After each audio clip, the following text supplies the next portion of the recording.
live from the moon. The vast loneliness up here on the moon is awe-inspiring, and it makes you realize just what you have back there on Earth. The Earth from here is a grand oasis in the big vastness of space. Oh my God, look at that picture over there. There's the Earth coming up. Wow, is that pretty. You got a color film, Jim?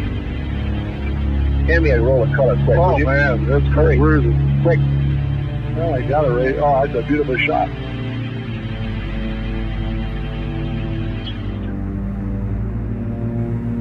From the crew of Apollo 8, we close with good night, good luck, and God bless all of you on the good Earth.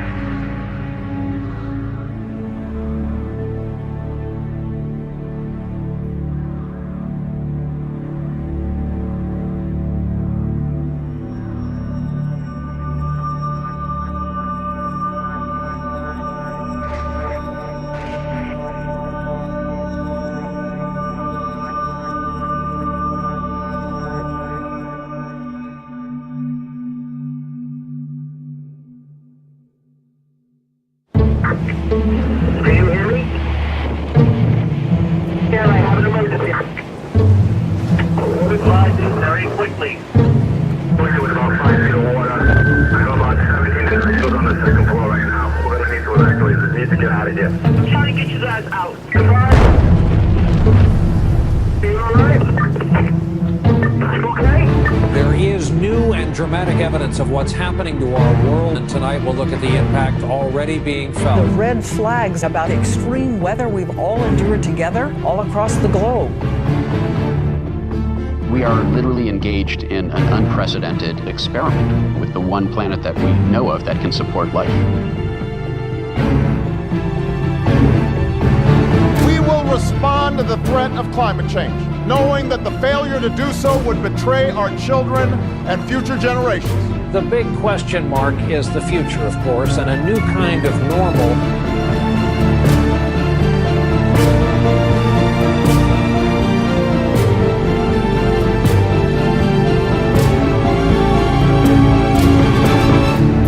Gearing up for the UN-hosted Climate Change Summit in New York. UN Secretary-General Ban Ki-moon will host the summit. I will convene a climate summit for leaders at the highest level.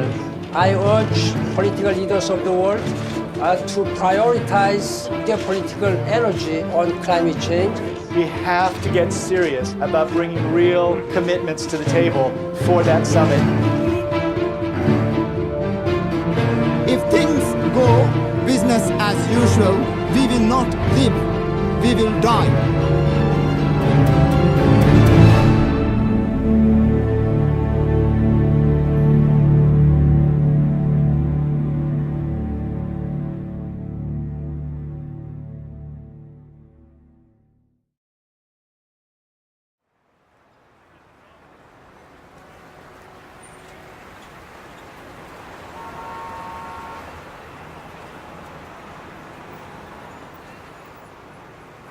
On September 23rd, the United Nations is holding a historic climate summit where they've invited world leaders and heads of state from around the world.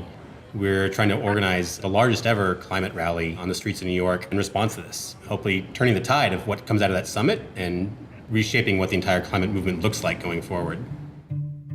Climate tipping points are scary, but if we stay connected to each other, we can build the largest climate mobilization in history. We'll have power to create the movement tipping point on climate change, the one that takes our leaders from this place of inaction and puts them on a journey towards saving the planet. All of the big social movements in history have had people in the streets. Women's voting rights, civil rights movement, and even more recently on climate issues, our big successes have happened when people left their homes and went out into the streets. This is a bigger fight than, in fact, has ever been won. It's not that we need to save the Earth. We need to save the systems that make the Earth compatible with human existence and the existence of other life forms. This is the fight of our time, but none of us should exactly have to be activists about all this. In a rational world, the fact that scientists had said the worst thing on Earth is happening now, and here's what you can do to stop it, that would have been enough to push our systems into action. Yeah, of all the things that probably get me most upset, it's when people start presenting climate change as if it's something new. The science behind our understanding of man-made climate change is very, very old and very well established. So the task we've taken on is documenting this history to help us understand where we are, how we got here, and how we can change course. Scientists have known for more than 150 years that carbon dioxide was a greenhouse gas.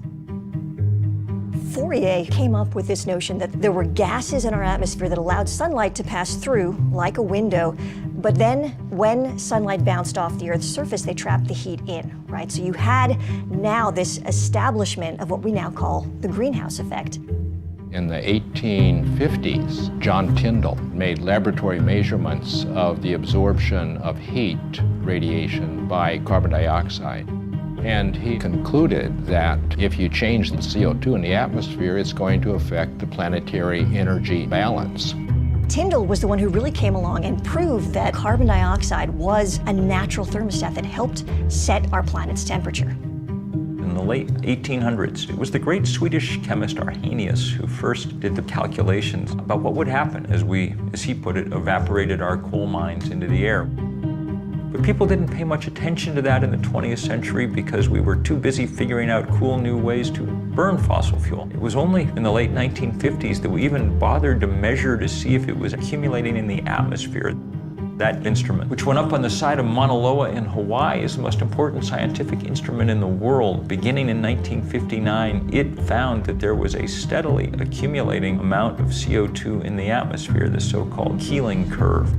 The Keeling curve is one of the most important pieces of scientific work of the 20th century that shows us that carbon dioxide has been rising continuously and systematically since the Industrial Revolution. Keeling didn't just show that there was an increase in carbon dioxide, he also pinpointed the source. And what Keeling showed so incredibly was that roughly 1 out of every 4 CO2 molecules in our atmosphere today were put there by us. Just a year ago, we passed 400 parts per million of carbon dioxide in the atmosphere. Now, the pre-industrial level was about 280 parts per million. So human society in the industrial era has raised the level of CO2 in the atmosphere by about 40%, and many people fear that before we're done, we're going to double it or even triple it. We're pumping CO2 into the atmosphere at a speed which we have never seen before in modern human history. We are absolutely racing into uncharted territory. In our lifetime, human beings left behind the Holocene, this 10,000-year period of benign climatic stability that coincides with the rise of human civilization. We have crossed a great threshold, and we stand on the edge of others. I remember when the Weather Channel was this kind of like nice, sleepy little station. Now it's like a horror show. The climate is being disrupted. That's not for next year or 1,000 years from now. That's happening right now. What all climate scientists will agree on is that the entire atmosphere has changed. All the atmospheric dynamics have changed. So every event that happens now is in the context of climate change, is different from how it would have been.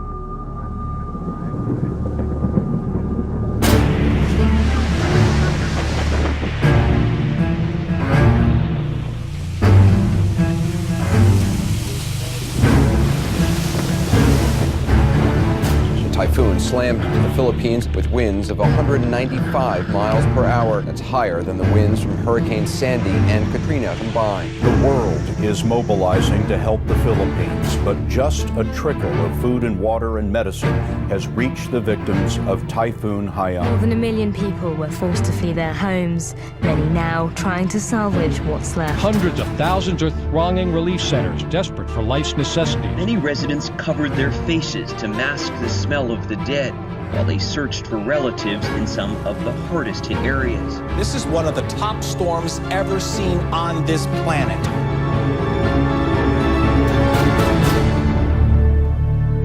Mr. President, Your Excellency, what my country is going through as a result of this extreme climate event is madness. Super Typhoon Haiyan made landfall in my own family's hometown. And the devastation is staggering. I struggle to find words to describe how I feel about the losses. To anyone outside who continues to deny and ignore the reality that is climate change, I dare them to get off their ivory towers and away from the comfort of their armchairs. I dare them to go to the islands of the Pacific. We refuse as a nation to accept a future where super typhoons like Haiyan become a way of life. We refuse to accept that running away from storms, evacuating our families, counting our dead become a way of life. We simply refuse to. We can fix this. We can stop this madness.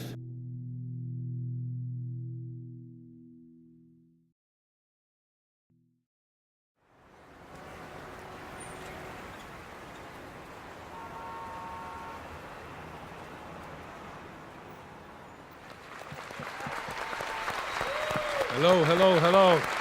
All right, folks, we know why we're here. We have 80 days starting tomorrow to pull off the largest climate march in history. It's really important for folks to remember that although climate change affects everyone, the impacts are not evenly distributed. And we're asking each one of these breakout groups, prioritize people of color, folks, because this is real, it's disproportionate, and it's time to bring it. They need to act on a binding global agreement to reduce greenhouse gases. We can do that and create jobs at the same time. Part of what we're doing is moving people from fossil fuels to the solutions and also presenting them with economic opportunities around the solution. The idea of who's going to be leading this march are the people in this room. This environmental issue is the singular issue of our time, of our day, that will determine how we live, where we live, and if we live. The most important tool that we have is our people power. There are already 325 groups, and that list is going to grow every single day. Whatever you're thinking about doing to help build this mobilization, rethink it and make it bigger, make it bolder. Our job is to make sure everybody hears about it, and then they'll get there. They'll get there. That's our job.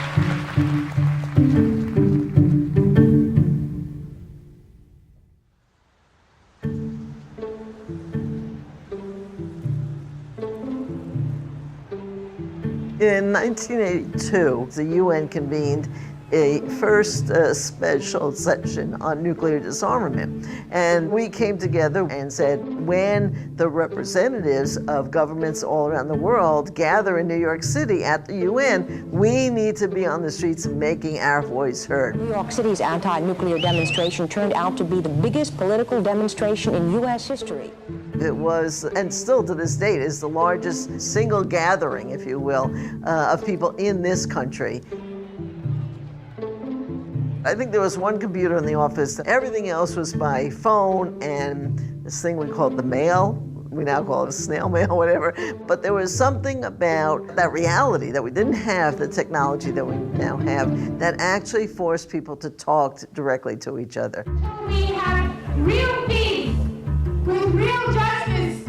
We will not go home and be quiet. We will go home and organize. One of the really interesting things about that demonstration is that some 600 local groups were formed, and many of those groups lasted for years afterwards. To me, the real power of that day was the organizing experience that led up to it, and then the organizing that came out of it.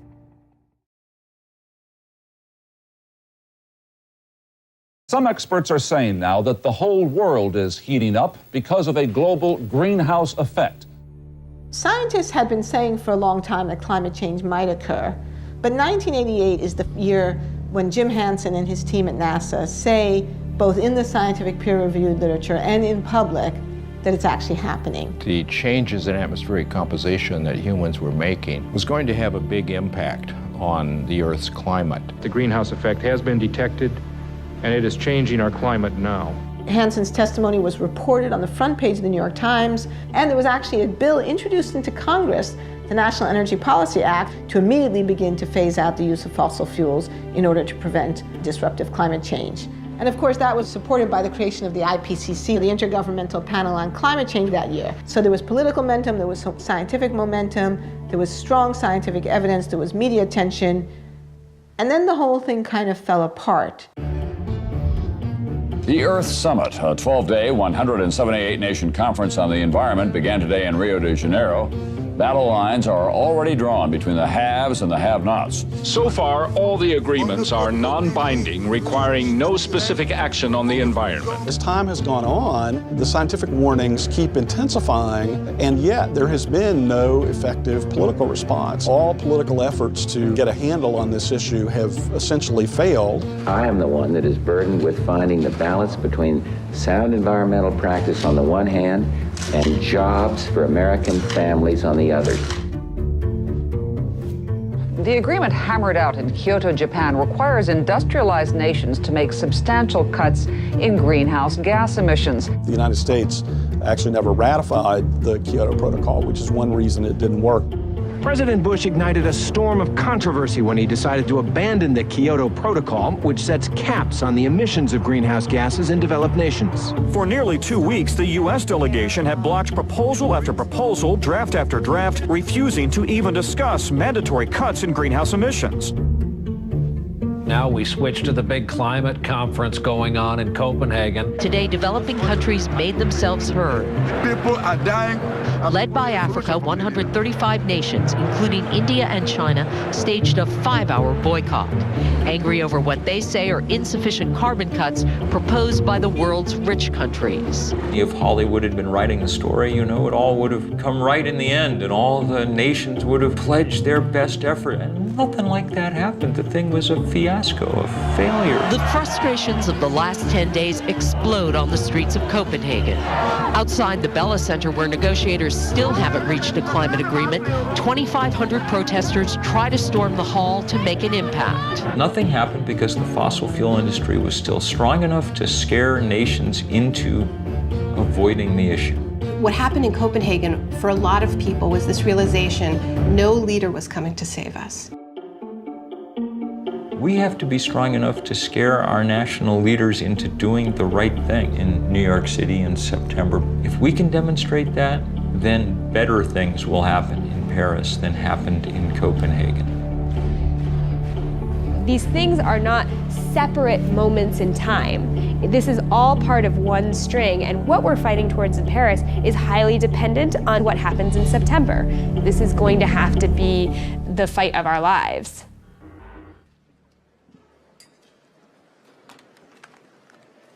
Welcome to this press conference to present the report of IPCC Working Group 3 on mitigation of climate change. If we really want to bring about a limitation of temperature increase to no more than 2 degrees Celsius, there is then the need for an unprecedented level of international cooperation.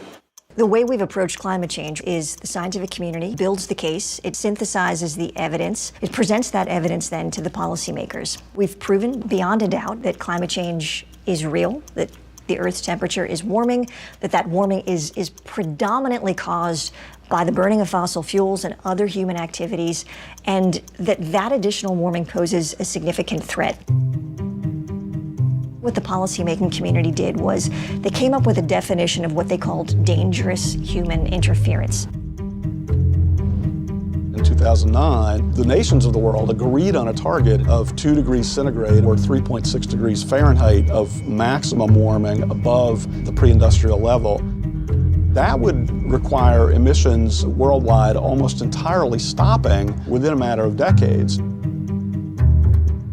A lot of people talk about 2 degrees being the safe level. Well, there is no safe level. 2 degrees is a round number that would be safer, but we'll still have substantial climate impacts. 1 degree is melting the Arctic and the Antarctic. We'd be crazy to find out what 2 degrees will do, but we're probably going to find out. Even if we do everything right at this point, that's about as good an outcome as we can hope for. The other thing that the IPCC did was that they tied that 2 degrees Celsius, 3.6 degrees Fahrenheit threshold to the amount of fossil fuels that we can actually burn. And they came up with this red line in the sand, which was 1 trillion tons of carbon. The problem is that we're already more than halfway there. We're approaching 600 million tons already, and at the rate things are going, we will have completely exhausted that carbon budget within 30 years. The same leaders who say they want the temperature to go up no more than 2 degrees have put forward a series of proposals that when you add them up leads to the temperature rising 6 degrees. A point past which most sane scientists think civilization on the scale that we now know it will not be possible. It's almost a kind of refusal to come to grips with reality. There's just this enormous gap between what countries say they want to do and what they're actually on track to do. People call this the emissions gap. Much of this is about mathematics. You got to leave 80% of fossil fuel in the ground. Fossil fuel industry wants to burn all its reserves. If they do, then we get that 6 degrees. Each day of inaction, each day of business as usual puts us closer and closer on this crash course.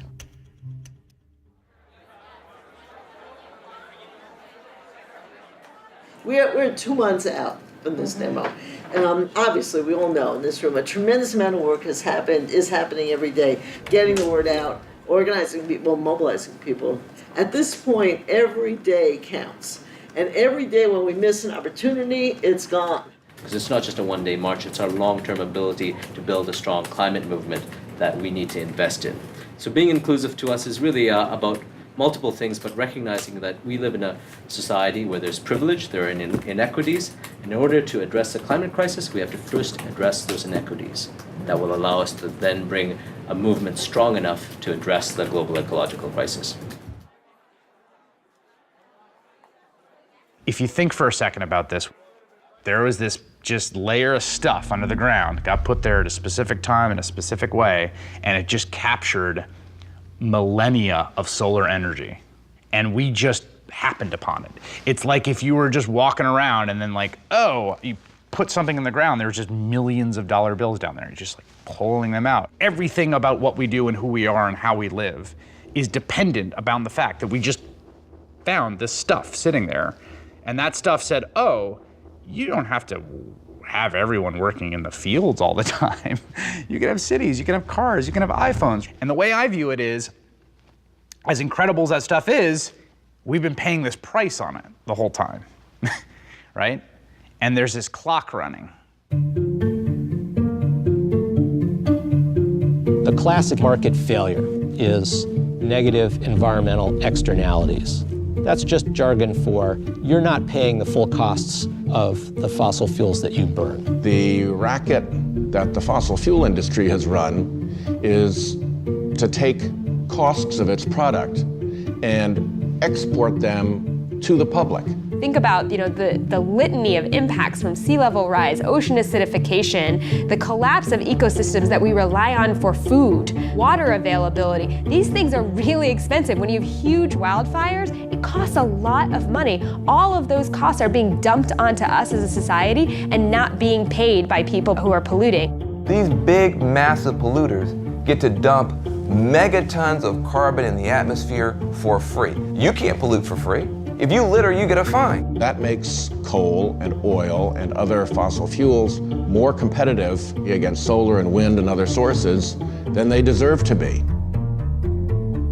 Behind the environmental problems that carbon pollution causes and behind the economic problems is a political problem that a very small group of very powerful special interests have exerted very rough control over the political establishment. We're up against the fossil fuel lobby that has complete access to the political class and the ability to bribe through legal means and blackmail through the use of attack ads and so on. Even people who oppose them have trouble opposing them too strongly because they're in some ways economically dependent on them. Right now, we have a monopoly control by big carbon polluters. They grant themselves subsidy after subsidy. Think about this. How much money does the Pentagon spend helping big private oil companies get their for-profit products from the Middle East here? About half the Pentagon's budget is just helping Chevron and Shell and Exxon get their for-profit product here. What if they had to pay for that service? How much would gas cost then? Plus, they also get all kind of tax breaks and other kind of loopholes. They're in a system based on a grow or die ethic. But rather than respond to the climate crisis by scaling back, they're doubling down through fracking, through tar sands oil, through coal exports, mountaintop removal. They have become more brazen. It's a rogue industry. It's an industry whose business plan is followed to the letter will wreck the planet. Once you know that, then you know that these are now illegitimate business plans. We have to figure out how to disassociate ourselves with them. And that is beginning to happen all over the world.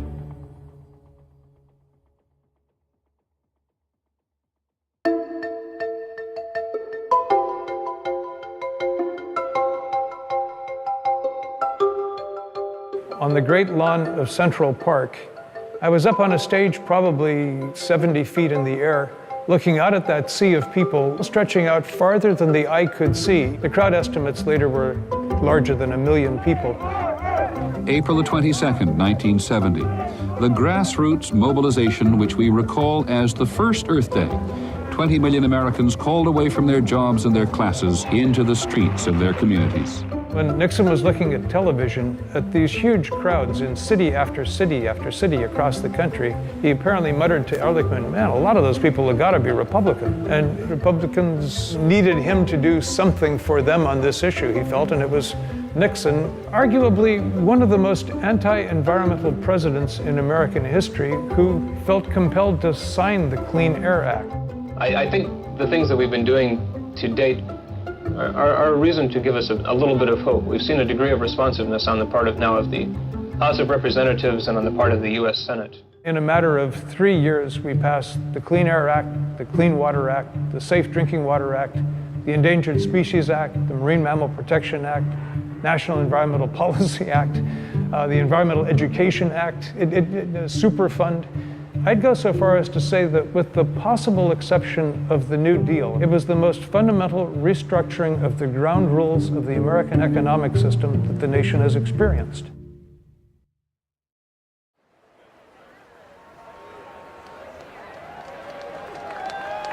All right, folks, we are 50 days away from the largest climate march in history. Are y'all ready? Yeah! This is not just about the environment.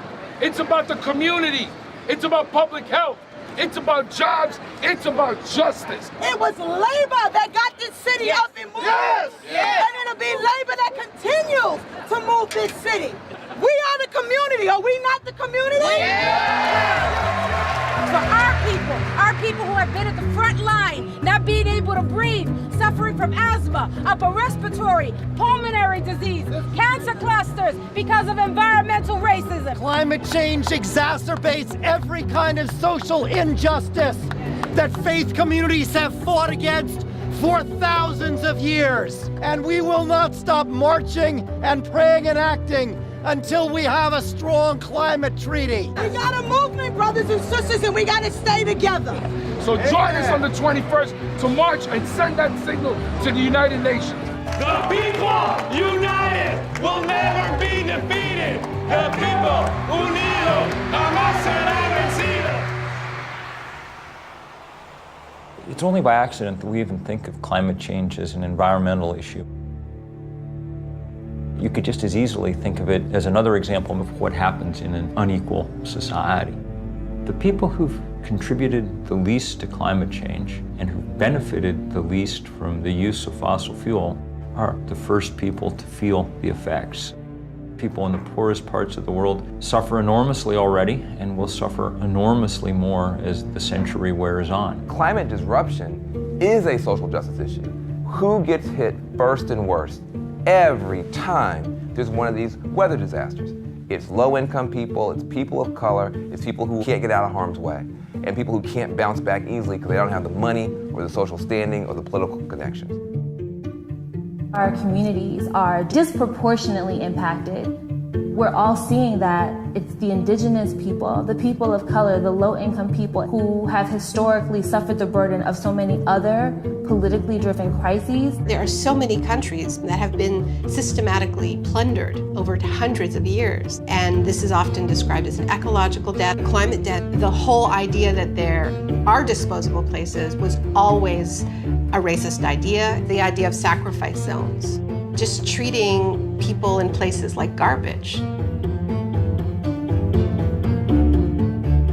The place where it's hardest for it to sink in is in the suburban United States. We're insulated against the natural world. That's what the suburbs really are, a way of making you not notice the natural world very much. And we're insulated in those places by wealth. At least we think we are.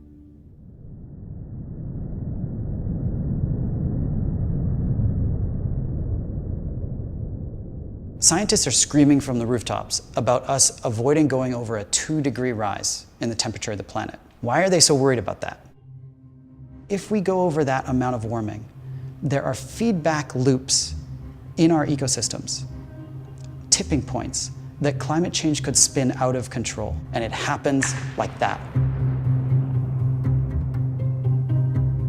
There are switches that can be tripped where suddenly you are in brand new territory and you don't even begin to know what to do about it. This is not a linear kind of problem that we're dealing with. This is very much an exponential kind of problem. Right now, we're on the edge of 3 major tipping points. The first one is the Arctic ice cap. That ice cap's like a mirror. It reflects the sun's light off of the Earth and keeps it from warming us up. But as it melts, you get a smaller mirror, which means a warmer Earth, which means more melting, which means more climate change. Another example is Arctic methane. We've got a gigantic amount of methane gas frozen into the tundra, and it is 50 times as toxic as CO2 is. It's CO2 on steroids. As it warms, and that methane gets released, it then causes global warming to get worse, which means it warms more, which means more methane released, which means worse warming, and all of that process spins out of control. Another example of a tipping point is ocean acidification. As you get more CO2 in the atmosphere, a lot of it actually is going into our oceans. And a lot of stuff, like plankton, can't live in that kind of acidified water. And plankton is the basis of the food chain. If the plankton die, we lose the whole ocean ecosystem. These kinds of feedback loops and tipping points are what keep me up at night, that we will hit one before we're able to turn things around. Even if we went cold turkey today because of the time lags in our climate system, we've already signed up for things that we can't see yet. We live in a razor-thin livable universe. Just a few kilometers below my feet, it's too hot to live. Just a few kilometers above my head, the air is too thin to breathe. It's not about a few more droughts and a few more storms. It's about a catastrophic shift in this fragile balance of our biosphere that threatens everything we love.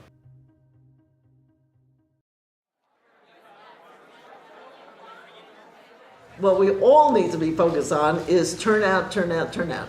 Youth, is there somebody that wants to do an update from youth, Armando? So just a quick list of things I wanted to go over. Obviously, a lot of the folks who are working on the youth stuff are at the Climate Justice Youth Leadership Summit. There's a lot of organizing going on right now there for the People's Climate March. So a lot of people who may not have been plugged in already are getting informed about it, and the people who already are informed about it are getting even more people fired up about it. There's a lot of things that we pay attention to, that we focus on, that are fun, but they are short-lived and they are not for the betterment of us. We have to reprioritize what's important to us.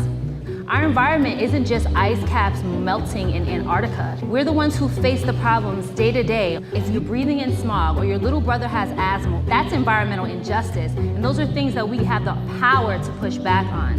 Imagine being the person who changes the face of climate change so that we don't have to deal with those impacts every day. So on September 21st, we're gonna march for climate justice. So who's with us? Come on, let's do it.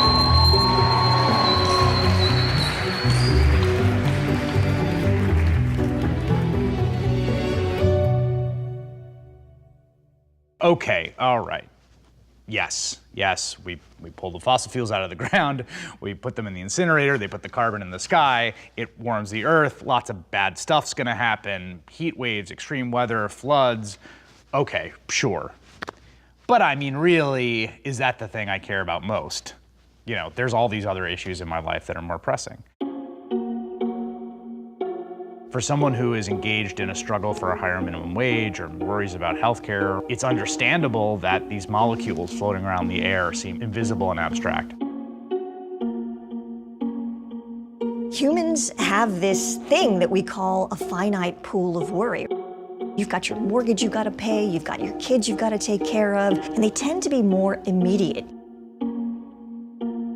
We respond to things that feel incredibly urgent, like a gun to the head, a stampede of wild elephants, right?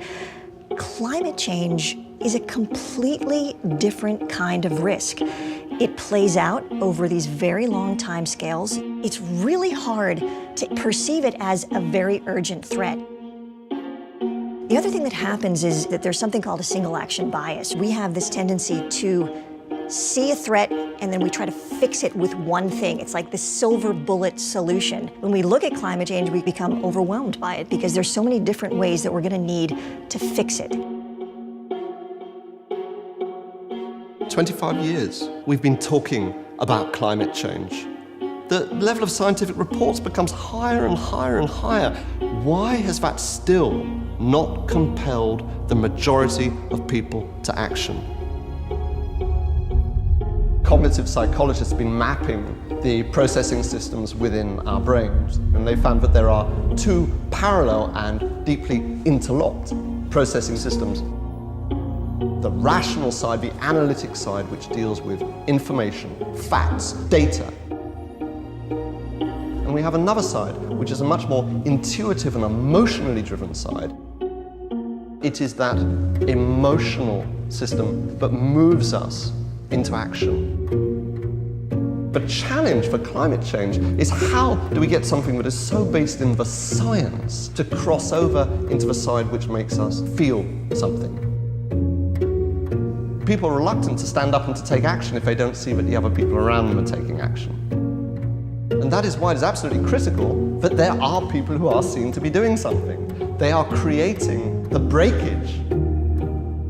Climate change is strangely, maybe uniquely problematic because not only are we all bystanders, we're also perpetrators, actively contributing to the thing. If we recognize the problem, we become morally compelled to take action on it. There is a fundamental tipping point at which that has to happen.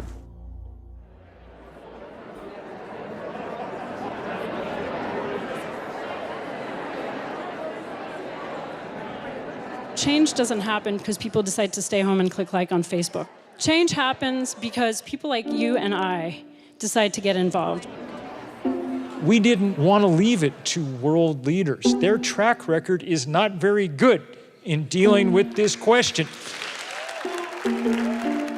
I am a trade unionist, and I am an environmentalist, and I see no conflict whatsoever in those two things.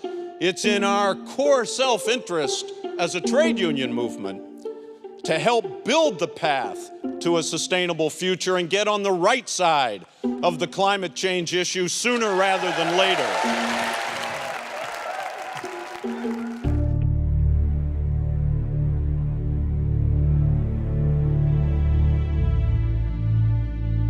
Normally it takes a long time to switch energy sources, 50, 60 years to go from wood to coal, coal to oil and gas. We lack 50, 60 years. The reason we want to get off of fossil fuels now is because we have to protect our way of life.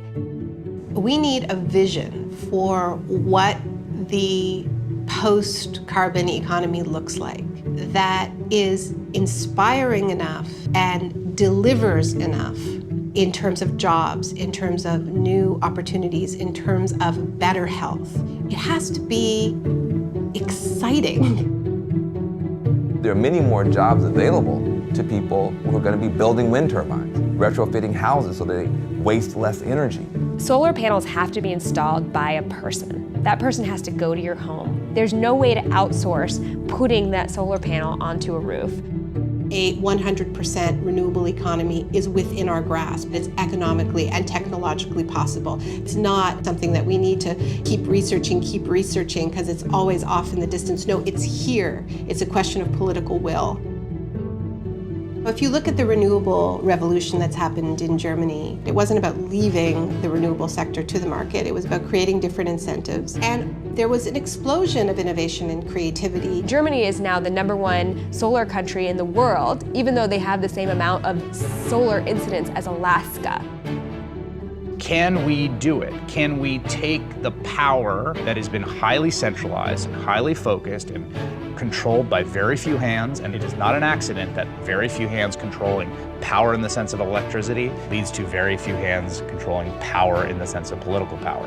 We are going to try a global experiment that is going to be the most difficult thing human beings have ever done, which is to rip those two apart, which means we are democratizing power in both senses of the word. The real question is, are we gonna scrape the bottom of the barrel for the last polycarbons on Earth to burn them too? Or can we actually show some restraint, which we ask our children to do? Don't eat the last 17 marshmallows. Could you just show some restraint and choose a wiser course?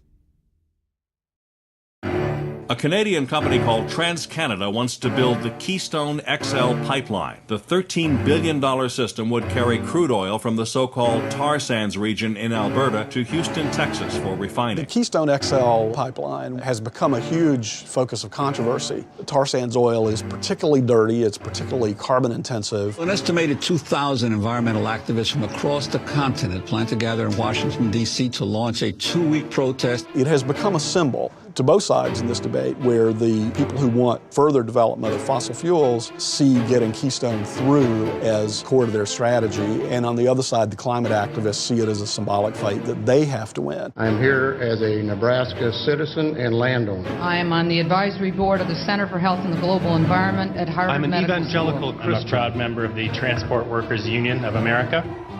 You know what's so fascinating about this whole Keystone thing is that was supposed to be a wedge, and instead it's been turned upside down. Now it's actually a base that is lining up constituency after constituency. Today we act!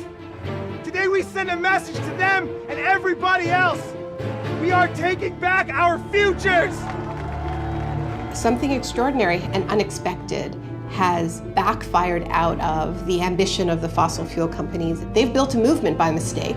If you are going to be risking arrest, you're going to be lining up over here. One of the tools that came into play was peaceful civil disobedience to show the moral urgency of these problems, that this was the crisis of our time. I saw a story in one of the trade publications, the oil industry, not long ago, and they said, we're never going to get to build another pipeline in peace again.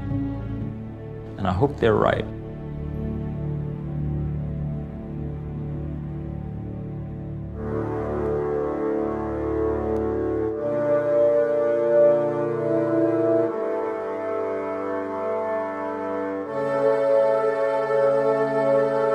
As scientists, we study this out of this fascination and kind of awe of this whole system that we call home. We are on this planet that is so perfectly built to sustain life. We got so lucky. And then you begin to think, what do you do with this knowledge, this unbearable, incredibly depressing knowledge? That the decision to burn fossil fuels was a decision that had tremendous downside risks that we didn't realize immediately. When I read a climate science article that talks about mid-century projections, what I read is what's going to happen when my kid is 40. That's what I see on the page. And for me, it is absolutely my responsibility then to do whatever it takes to protect my child. Alice Walker says that resistance is the secret of joy. And I don't know if it's the secret of joy, but I know it is definitely the secret of staving off depression. The reality we're facing is very grave. So how do you not get depressed about it? Well, one way you don't get depressed is by work. Things change for lots of different reasons. There's all kinds of dynamics, but one central element is people being in the streets. All of us must stand up together and say, no more. We live in a culture that doesn't tell us our own history, doesn't tell us the history of social movement wins. And the times in our past when masses of people have taken the wheel of history and turned it. It was only 1% of Americans that ever took part in a civil rights demonstration, but they were able to change our society enough to stand up to those powers that be. I think this march will go down as one of the greatest, if not the greatest, demonstrations for freedom and human dignity ever held in the United States. Martin Luther King always said that the victories that had been won so far were the ones that were cheapest to the status quo. Giving legal rights and giving voting rights doesn't cost the system nearly as much as providing good jobs and good infrastructure and good schools. We as a people will get to the promised land. Big victories have been won before, but nothing on the scale of the economic challenge that really responding to the climate crisis represents. We have a responsibility to rise to our historical moment. We are going around the world to say the time has come. If we're going to have a movement worthy of the name, solidarity among all these different causes needs to be the foremost principle. It's this broad and powerful spectrum of allies that has the political weight to move the dial on this. There's a tipping point coming where the online movements are going to move offline. If we can just push this to a point where there is a social tipping point, we really can move forward on this issue. We will not be stopped. Take action right now. This is the issue I will vote on. This is the issue I will give money on. This is the issue that I will scream at the top of my lungs into a bullhorn over. That is what moves politics. The People's Climate March is our chance to show the immense power of people in solidarity. Heads of state are gathering. They need us to say, we demand action. This is the right thing at the right time in the right place. The whole world will be watching. Nothing moves public opinion more than seeing large numbers of people gathering. A march is not an end in itself. It is a tool. In my heart of hearts, I know that this People's Climate March in September will serve to deepen this movement. I will be there in New York, September 21st. There is no replacement, even in the digital age, for human bodies next to each other, standing as one, hearts beating as one, voices raised as one, making a political demand. If you don't fight for what you want, you deserve what you get. September 21st, in some ways, is the beginning. There are teams around the world organizing marches in Rio, in Delhi, in Berlin, in Paris, in London. And people around the world will get together in the largest climate change mobilization in history. Are you ready to march? Are you ready to march? Are you ready to march?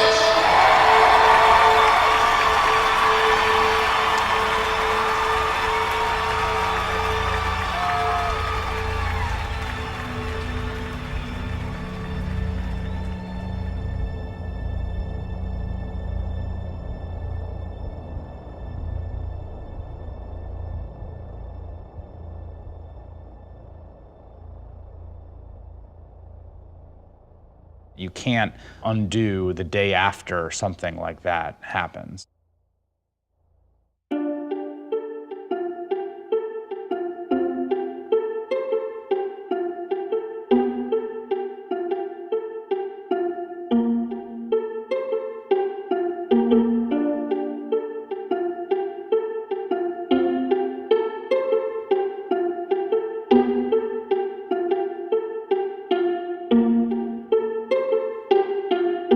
There's a line that divides good from evil, and it runs down the middle of every single person. When we prevail, it won't just be because we beat the worst instincts of other people. It'll be because we overcame the worst instincts and the worst fears even within ourselves.